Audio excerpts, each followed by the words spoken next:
আসসালামু আলাইকুম এভরিওয়ান। হাজির হয়ে গেলাম তোমাদের জন্য নতুন একটি চাইনিজ ড্রামার গল্প নিয়ে। এই ড্রামাটি অনেকটা ফানি হওয়ার সাথে সাথে অনেকটা রোমান্টিক, যেখানে আমরা দেখতে পাবো একটি রাগী রাজকুমার কিভাবে একটি দুষ্ট মেয়ের প্রেমে পড়ে যায়। আশা করি ড্রামাটি তোমাদের অনেক বেশি ভালো লাগবে। তো চলো শুরু করা যাক। শুরুতেই আমরা রাজকুমার বাইচেনকে দেখতে পাই, যার উপরে রাজা অনেক খুশি হয়েছিল, কারণ রাজকুমার বাইচেন শত্রু রাজ্যকে হারিয়ে এসেছে। রাজা খুশি হয়ে বাইচেনকে মিলিটারি টোকেন দিয়ে দেয়। রাজা তখন সেখানে থাকা একটি মেয়ে, যার নাম কিনা ইউয়ার, তার সঙ্গে বাইচেনের বিয়ে ঠিক করে। ইউয়ার এতে অনেক খুশি হয়ে যায়, কিন্তু পরের সিনে আমরা ইউয়ারকে অন্য একটি রাজকুমারের সাথে দেখতে পাই। আসলে ইউয়ার অনেকটা লোভী টাইপের ছিল। ও এখানকার এমপ্রেস হতে চায়, কিন্তু এখনো শিওর না যে কে এখানকার পরবর্তী রাজা হবে। তাই দুই রাজকুমারকেও নিজের হাতে রাখতে চায়। কিন্তু পরক্ষণেই আমরা জানতে পারি এসব আসলে আমাদের ফিমেল লিড জি এর লেখা একটি নভেল ছিল। কিন্তু ওর নিজের লেখা নোবেলটি ওর পছন্দ হয় না। জি বলে, আমি এটা কি করলাম, এখন তো আমি এটা চেঞ্জও করতে পারবো না। বাইচান হচ্ছে আমার স্বপ্নের হিরো, তার সাথে কিভাবে আমি একটি ধোঁকাবাজ মেয়ের বিয়ে হতে দেখতে পারবো। এতে তখন ওর ফ্রেন্ড বলে, তাহলে তুমি এটা চেঞ্জ করে দাও। জি বলে, কিন্তু এত সময় আমার হাতে নেই। যে ফ্রেন্ড বলে, তাহলে এতে এখন আমি কি করতে পারি? জি তখন বলে, যদি এমন একটা ম্যাজিক হতো আর আমি এই নোবেলের ভিতরে ঢুকে যেতাম, তাহলে কতই না ভালো হতো। ওর ফ্রেন্ড বলে, এটা তোমার স্বপ্নেই সম্ভব। জি তখন অনেক প্রে করতে থাকে যাতে ওকে নভেলের ভিতরে ঢুকিয়ে দেওয়া হয়। তখনই আমরা দেখতে পাই চারদিকে ভূমিকম্প শুরু হয়ে যায়। এর কিছুক্ষণ পরে জি সেখান থেকে উধাও হয়ে যায়। পরের দিনে আমরা জিকে একটি জায়গায় দেখতে পাই, যেখানে ওর কাছে একটি মেড আসে, আর ওই মেয়েটি একদম ওর ফ্রেন্ডের মতো দেখতে ছিল। জি বুঝতে পারে ও নভেলের ভিতরে চলে এসেছে। এতে তখন ও অনেক বেশি খুশি হয়ে যায়। জি বলে, বাইচান, এবার তোমাকে আমার হওয়া থেকে কেউ আটকাতে পারবে না। হ্যালো গাইস, গতবার আমি অনেক টাকা জিতেছি এবং আপনাদের অনেক পজিটিভ রিয়াকশন দেখেছি। তাই আজ আমরা অনেক সে ক্রাশে জেতার আবারও চেষ্টা করব। এইবার আমি আরও বেশি টাকা জেতার চেষ্টা করতে 2000 টাকা বাজি ধরতে যাচ্ছি। মূল জিনিসটি হলো প্লেন ক্রাশ হওয়ার আগে টেক উইনিংস ইন ক্লিক করতে হবে। সুপার, আমি এবার 5000 টাকারও বেশি জিতেছি এবং এটি অবিশ্বাস্যভাবে সহজ এবং দ্রুত। আরেকটি বিজয়ী দিন, তাই আপনারা এই সুযোগটি মিস করবেন না। পিন কমেন্টে থাকা লিঙ্কটি অনুসরণ করুন এবং রেজিস্ট্রেশনের সময় আমার দেওয়া প্রোমো কোড অঞ্জহি ব্যবহার করে প্রথম জমাতে 42,000 টাকা পর্যন্ত পেয়ে যান। আপনার জন্য শুভকামনা। এরপর জি নিজের মেয়ের সঙ্গে ঘুরতে থাকে, কিন্তু হঠাৎ করেই ও বাইচানের সঙ্গে ধাক্কা খেয়ে যায়। কিন্তু বাইচানকে চিনতে পারে না। তারপর ও বাইচানকে দেখে রীতিমতো ক্র্যাশ খেয়ে বসে। বাইচান তখন জিজ্ঞাসা করে, তুমি কি ঠিক আছো? জি তখন বলে, হ্যাঁ আমি ঠিক আছি। এটা বলেই ও বাইচানের চোখ আড়াল করে ওর থেকে টোকেন নিয়ে পালিয়ে যায়। বাইচান তো পরে যে এটা বুঝতে পারে। পরের সিনে দেখানো হয় জি ওই টোকেনটি দেখিয়ে একটি ফেস্টিভ্যালে ঢোকে, যেখানে আমরা এমপ্রেসকে দেখতে পাই। এখানে সবাই মিলে এমপ্রেসকে ইমপ্রেস করার চেষ্টা করছিল, আর যে এমপ্রেসকে ইমপ্রেস করছিল তাকে রিওয়ার্ড দেওয়া হচ্ছিল। তখনই সেখানে বাইচান চলে আসে। বাইচান সেখানে এসে এমপ্রেসকে গ্রিটিং করে আর তাকে মা বলে ডাকে, যেটা শুনে জি বুঝতে পারে এটাই আসলে বাইচান। এতে তখন ওর মনে লাড্ডু ফুটতে শুরু করে, আরও খুশিতে শব্দ করে হেসে ওঠে, যেটা শুনে সবাই ওর দিকে তাকিয়ে পড়ে। বাইচান তো ওকে দেখেই চিনে ফেলে আর ওকে গিয়ে ধরে। তখনই হঠাৎ করে সেখানে এমপ্রেস অজ্ঞান হয়ে যায়। সবাই তখন এমপ্রেসকে নিয়ে ব্যস্ত হয়ে পড়ে। তখন জি মনে মনে ভাবে, যদি আমি এমপ্রেসকে ঠিক করতে পারি তাহলে বাইচান আমার উপর ইমপ্রেস হয়ে যাবে। তাই ও সবার সামনে হাত তোলে আর বলে ও এমপ্রেসকে ঠিক করতে পারবে। বাইচান বলে, যদি তুমি না পারো আর যদি কোনো গড়বড় হয়ে যায় তাহলে কিন্তু তোমাকে মৃত্যুদণ্ড দেওয়া হবে। এতে তখন জি বলে, তুমি চিন্তা করো না, এটা তোমার বাঁ হাতের খেলা। জি তখন এমপ্রেসের জ্ঞান ফেরানোর জন্য অনেক জাদুমন্ত্র করতে থাকে, কিন্তু কিছুতেই এমপ্রেসের জ্ঞান ফিরছিল না। জি তখন না পেরে এমপ্রেসের পিছনে একটি খামচি দেয়। এতে তখন এমপ্রেস লাফিয়ে উঠে বসে। এমপ্রেস তখন জিজ্ঞাসা করে, আমাকে কে বাঁচালো? এতে তখন জি বলে, আপনাকে আমি বাঁচিয়েছি। এমপ্রেস তখন জির উপর অনেক বেশি খুশি হয়ে যায় আর জি কে রিওয়ার্ড হিসেবে কিছু চাইতে বলে। এতে তখন জি বলে, আমি শুধু চাই যাতে বাইচান আমার কাছে ক্ষমা চায়, কারণ বাইচান আমার সঙ্গে একটু আগে অনেক রুড ব্যবহার করেছে। এতে তখন এমপ্রেস বাইচানকে ক্ষমা চাইতে বলে। বাইচান তখন না চাই তো ওর কাছে ক্ষমা চায়, কিন্তু তখনই জি পা পিছলে পড়ে যায় আর বাইচান ওকে ধরে ফেলে।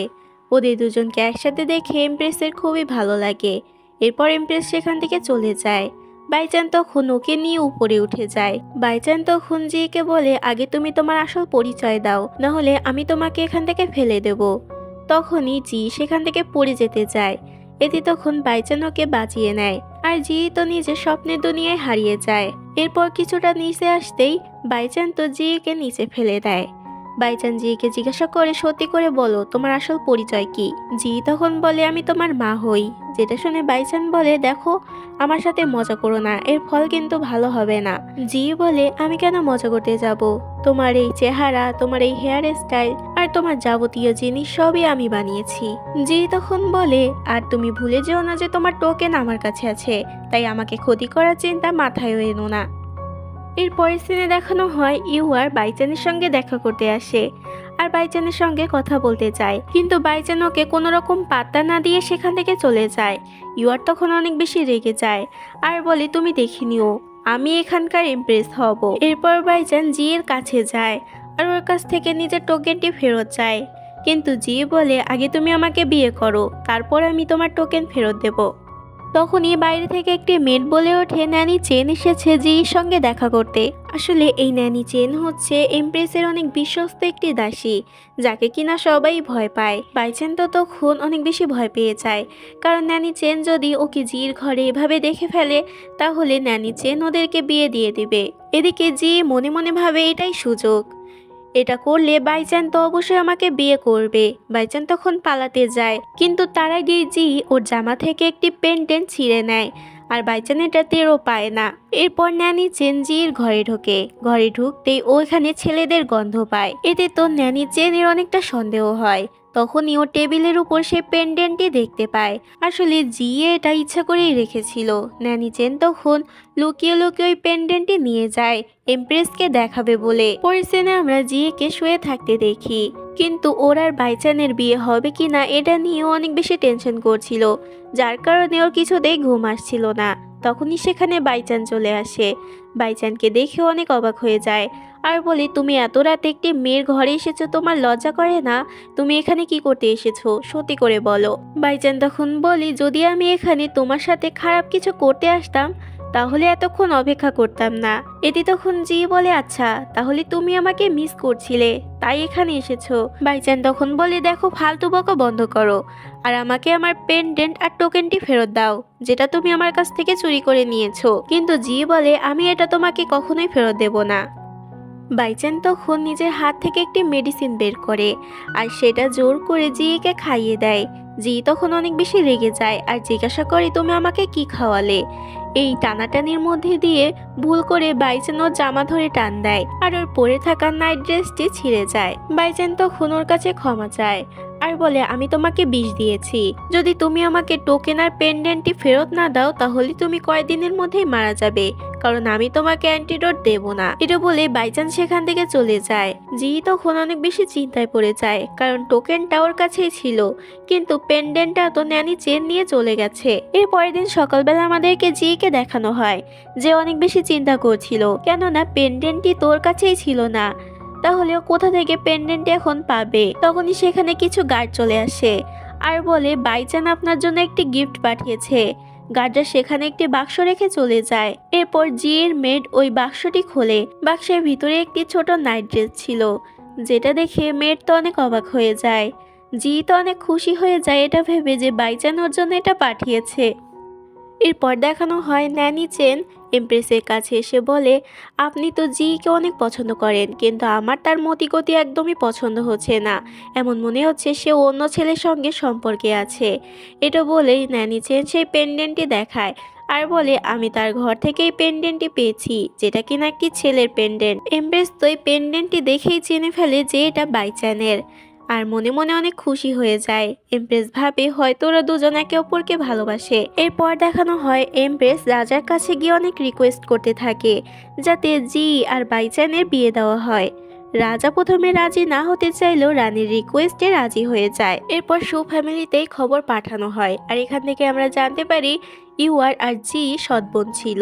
ইউয়ার যখন এটি জানতে পারে যে বাইচানের সঙ্গে ওর নয় বরং জির বিয়ে ঠিক করা হয়েছে, তখন তো অনেক বেশি রেগে যায়। এরপর আমরা জিকে মার্কেটে দেখতে পাই। ও তো অনেক বেশি খুশি ছিল যে ওর আর বাইচানের বিয়ে ঠিক হয়েছে, কিন্তু হঠাৎ করে ও একটি জিনিস দেখে থমকে যায়। আমাদেরকে দেখানো হয় বাইচান ইউয়ারকে ধরে রেখেছে। বাইচান তখন ইউয়ারকে নিয়ে সেখান থেকে চলে যায়, যেটা দেখে জি তো অনেক বেশি কষ্ট পায় আর সেখান থেকে কাঁদতে কাঁদতে অনেক দূরে চলে আসে। তখনই ওর সামনে দুইটা গুন্ডা চলে আসে। গুন্ডাগুলো ওকে জোর করে নিয়ে যেতে চায়, কিন্তু তখনই সেখানে বাইচান চলে আসে।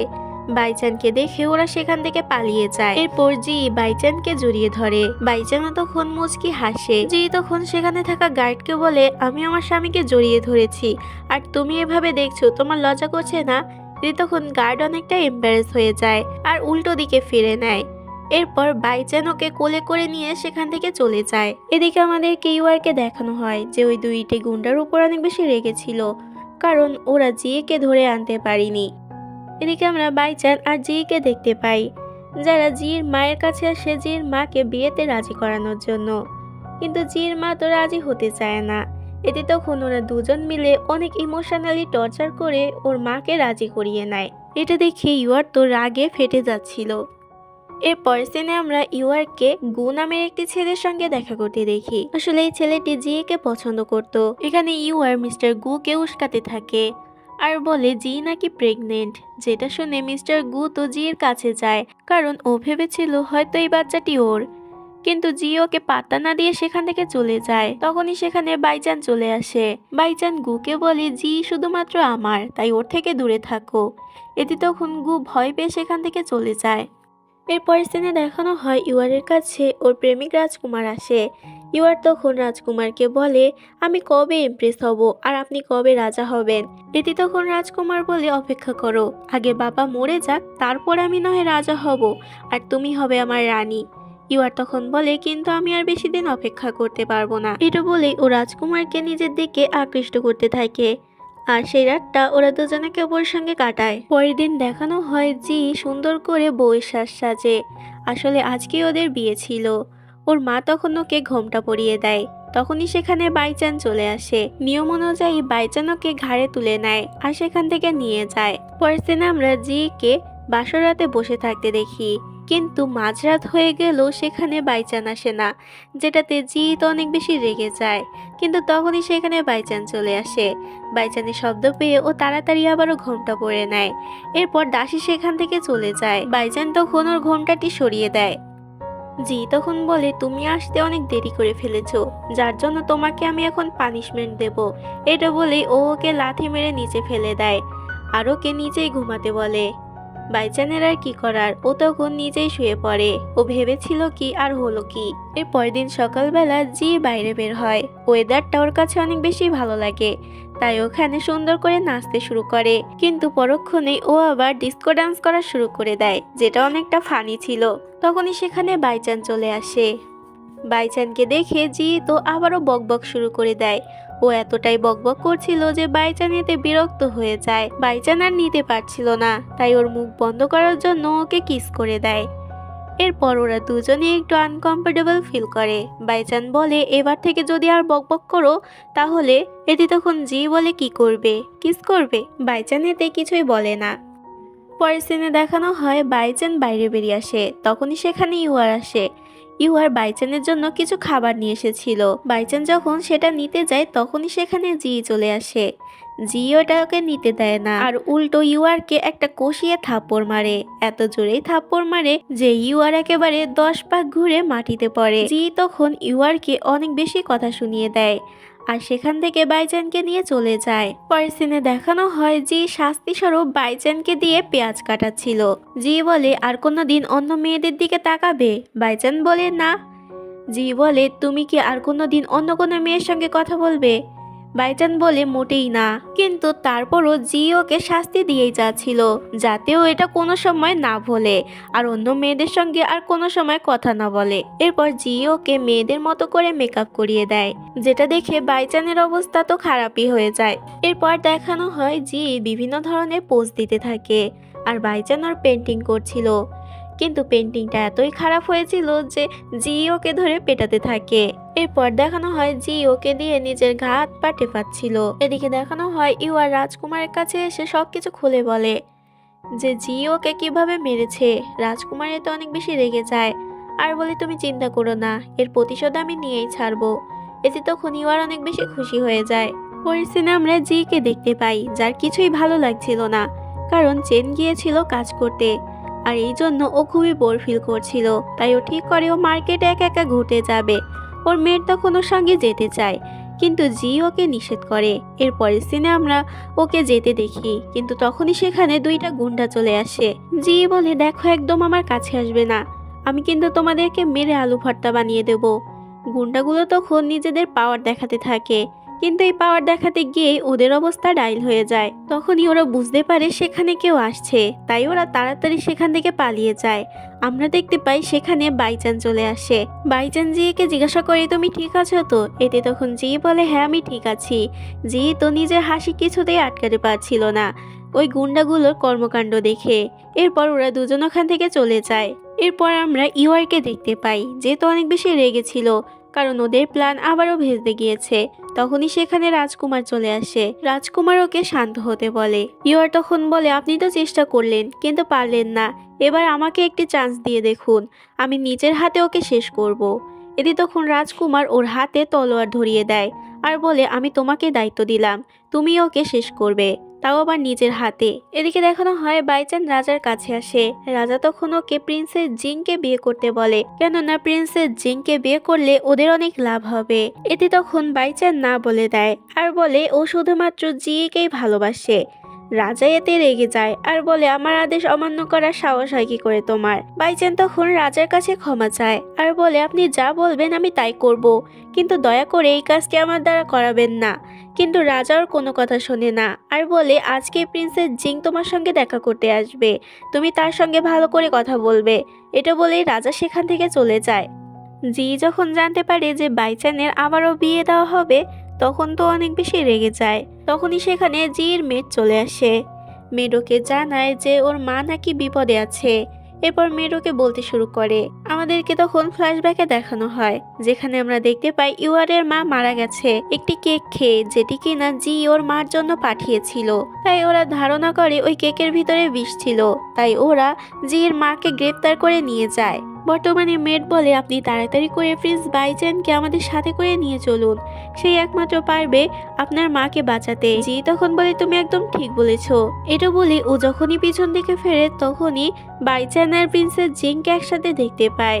এটা দেখে ওর তো অনেক বেশি রাগ হয়ে যায় আর ও বলে কারো সাহায্য চাই না আমার, আমি নিজেই আমার মাকে বাঁচাতে পারবো। এরপর সিন কোর্টে চলে আসে, যেখানে জির মা অনুরোধ করছিল যাতে তাকে ছেড়ে দেওয়া হয়, সে কোনো দোষ করেনি।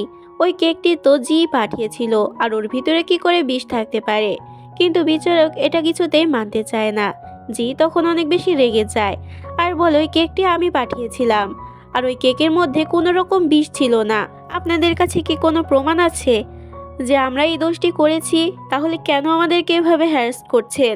তখনই সেখানে ষষ্ঠ রাজকুমার অর্থাৎ ইউয়ারের প্রেমিক রাজকুমার চলে আসে, যে কিনা ওই কেকটি চেক করে আর বলে এর ভিতরেই বিষ আছে। এটি তখন বিচারক বলে দেখলে এবার তো সবকিছু প্রমাণ হয়ে গেছে, এবার আমি তোমাদেরকে মৃত্যুদণ্ড দিচ্ছি। তখনই সেখানে বাইচান চলে আসে। বাইচান বলে আমার কাছে সবকিছুর প্রমাণ আছে যে কে ওই কেকে বিষ মিশিয়েছিল। তখনই বাইচান সেখানে একজনকে আসতে বলে। সেখানে তখন গু চলে আসে। গু তখন বলে আমি নিজে চোখে দেখেছি, জি যখন ওই কেকটি পাঠিয়েছিল তখন ইউয়ার লুকিয়ে লুকিয়ে গিয়ে ওই কেকটি বদল করে দিয়েছিল যাতে সেটি খেয়ে জির মা মারা যায়। কিন্তু ইউয়ারের মা এটা জানতো না, তাই সে লুকিয়ে লুকিয়ে গিয়ে লোভে পড়ে ওই কেকটি খেয়ে নেয় আর পরে সেখানেই মারা যায়। কিন্তু ইউয়ার তো এগুলো অস্বীকার করে আর বলে আমি এগুলো কিছুই করিনি, ওরা আমাকে ফাঁসানোর চেষ্টা করছে। রাজকুমার তখন বলে ইউয়ার একদম ঠিক বলছে, ওরা ইউয়ারকে ফাঁসানোর চেষ্টা করছে। বাইচান তখন বলে তোমার মুখ থেকে ভালোই কথা ফুটছে, কিন্তু এক্ষুনি তোমার মুখ বন্ধ হয়ে যাবে, কারণ তোমার জন্য একটি সারপ্রাইজ আছে। এটা বলে ও একজনকে ভিতরে আসতে বলে। তখনই সেখানে সেই গুন্ডাটি চলে আসে। আসলে এই গুন্ডাটিকেই পাঠানো হয়েছিল জিকে মারার জন্য। গুন্ডাটি তখন সবকিছু স্বীকার করে নেয় যে ষষ্ঠ রাজকুমারী ওকে এইসব করতে বলেছে। এতে তখন রাজকুমার অনেক বেশি ভয় পেয়ে যায়। সবাই মিলে রাজকুমারকে বন্দি করে ফেলে আর ইউয়ারকে সেখান থেকে নিয়ে যাওয়া হয়। এরপর ওরা কোর্ট থেকে বেরিয়ে আসে। জির মা তখন সেখান থেকে চলে যায়। জি তখন গুকে থ্যাংক ইউ জানায়। গু বলে থ্যাংক ইউ জানানোর কোনো দরকার নেই, এটা আমার কর্তব্য ছিল। এটা বলে গু সেখান থেকে চলে যায়। তখনই সেখানে বাইচান চলে আসে, কিন্তু বাইচানের উপর জি তো অনেক বেশি রেগেছিল, তাই ওর সঙ্গে কথা বলতে চায় না। বাইচান তখন জিজ্ঞাসা করে তোমার কি হয়েছে, এত রাগ কেন করছো? এতে তখন জি বলে তোমার তো অন্য একজনের সঙ্গে বিয়ে হতে চলেছে, তো তার কাছেই যাও না, আমার কাছে কেন এসেছো? বাইচান হেসে বলে এবার বুঝতে পেরেছি তোমার রাগ কেন হয়েছে। তুমি চিন্তা করো না, আমি শুধু তোমাকেই ভালোবাসি, অন্য কাউকেই বিয়ে করব না। কিন্তু তখনই সেখানে প্রিন্সেস জিং চলে আসে। প্রিন্সেস জিংকে এখানে দেখে জি আবারও রেগে সেখান থেকে চলে যায়। বাইচানেরও তখন প্রিন্সেস জিং এর উপর অনেক বেশি রাগ হয়ে যায় আর ও সেখান থেকে চলে যায়। এরপর সিনে দেখি রাজা বাইচানকে তাড়াতাড়ি প্রিন্সেস জিংকে বিয়ে করে নিতে বলে। এরপরই নাকি সে বাইচানকে রাজা বানাবে, কিন্তু বাইচান এতে মানা করে দেয় আর বলে ওই বিয়েটা করতে পারবে না, কারণ ও শুধুমাত্র জিয়েকেই ভালোবাসে। এটা শুনে রাজা তো অনেক বেশি রেগে যায় আর বাইচানকে শাস্তি দিতে চায়। রানী তখন রাজাকে চেপে ধরে আর বাইচানকে সেখান থেকে পালিয়ে যেতে বলে। বাইচান তখন শিগগিরই সেখান থেকে চলে যায়। রাতের বেলা লুকিয়ে লুকিয়ে বাইচান জির কাছে আসে। বাইচান বলে আমাকে এখন এখান থেকে যেতে হবে, যদিও আমি তোমাকে ছেড়ে যেতে চাই না, কিন্তু তারপরও আমি প্রিন্সেস জিংকে বিয়ে করতে চাই না, কারণ আমি তোমাকে ভালোবাসি। তাই আমাকে এখন এখান থেকে যেতে হবে, না হলে বাবা আমাকে জোর করে বিয়ে দিয়ে দেবে। কিন্তু তুমি চিন্তা করো না, আমি খুব তাড়াতাড়ি আবার তোমার কাছে ফেরত আসবো। এটা বলেই বাইচান সেখান থেকে চলে যায়। এর পরের দিন সকালবেলা জি উঠে এক্সারসাইজ করছিল, কিন্তু হঠাৎ করে ওর শরীর অনেকটা খারাপ হয়ে যায়। এরপর ডাক্তার এসে ওকে চেক করে আর জানায় জি নাকি প্রেগনেন্ট। সবাই তো এটা শুনে অনেক বেশি খুশি হয়ে যায়। পরের সিনে দেখানো হয় ন্যানি চেন এমপ্রেসের পক্ষ থেকে জির জন্য অনেকগুলো গিফট নিয়ে এসেছিল, কেননা জি তো প্রেগনেন্ট ছিল। তখনই ন্যানি চেন হঠাৎ করে মুখ ফসকে বলে দেয় যে বাইচান নাকি যুদ্ধে গিয়েছে, যেটা শুনে জি তো অনেক বেশি চিন্তায় পড়ে যায়। এরপর জি বাইচানকে খোঁজার জন্য যুদ্ধক্ষেত্রে চলে যায়, যেখানে ও দেখতে পায় সবাই তো মরে পড়ে আছে। তখন ও বাইচানকে ডাকতে থাকে, কিন্তু বাইচানের কোনো সাড়া শব্দ পায় না। এটার জন্য কান্না করতে থাকে, কিন্তু তখনই পিছন থেকে বাইচান ওকে ডাক দেয়। বাইচানকে দেখে ও তো অনেকটা ইমোশনাল হয়ে যায় আর কান্না করতে শুরু করে। বাইচান ওকে কান্না করতে নিষেধ করে আর বলে দেখো আমি তোমার সামনেই আছি, তাহলে কেন কান্না করছো? জি তখন বাইচানকে জানায় যে ও প্রেগনেন্ট। এটা শুনে বাইচান তো অনেক বেশি খুশি হয়ে যায় আর এই হ্যাপি এন্ডিং এর মধ্যে দিয়ে এই কমিক্সটি শেষ হয়ে যায়। আসলে জি আর জির বান্ধবী মিলে এতক্ষণ ধরে এই কমিক্সটি পড়ছিল। ওদের কাছে কমিক্সটি এতই ভালো লাগে যে খুশির চোটে ওরা কান্না করে দেয়। এরপর ওরা দুজন বাইরে বেরিয়ে আসে। তখনই জি একটি ছেলের সঙ্গে ধাক্কা খায়। ছেলেটি আর কেউ নয়, বরং আমাদের বাইচান ছিল। আর এই দৃশ্যের মাধ্যমে এই ড্রামাটি শেষ হয়ে যায়। আশা করি তোমাদের ড্রামাটি ভালো লেগেছে। তো আজ এখানেই শেষ করছি। আল্লাহ হাফেজ।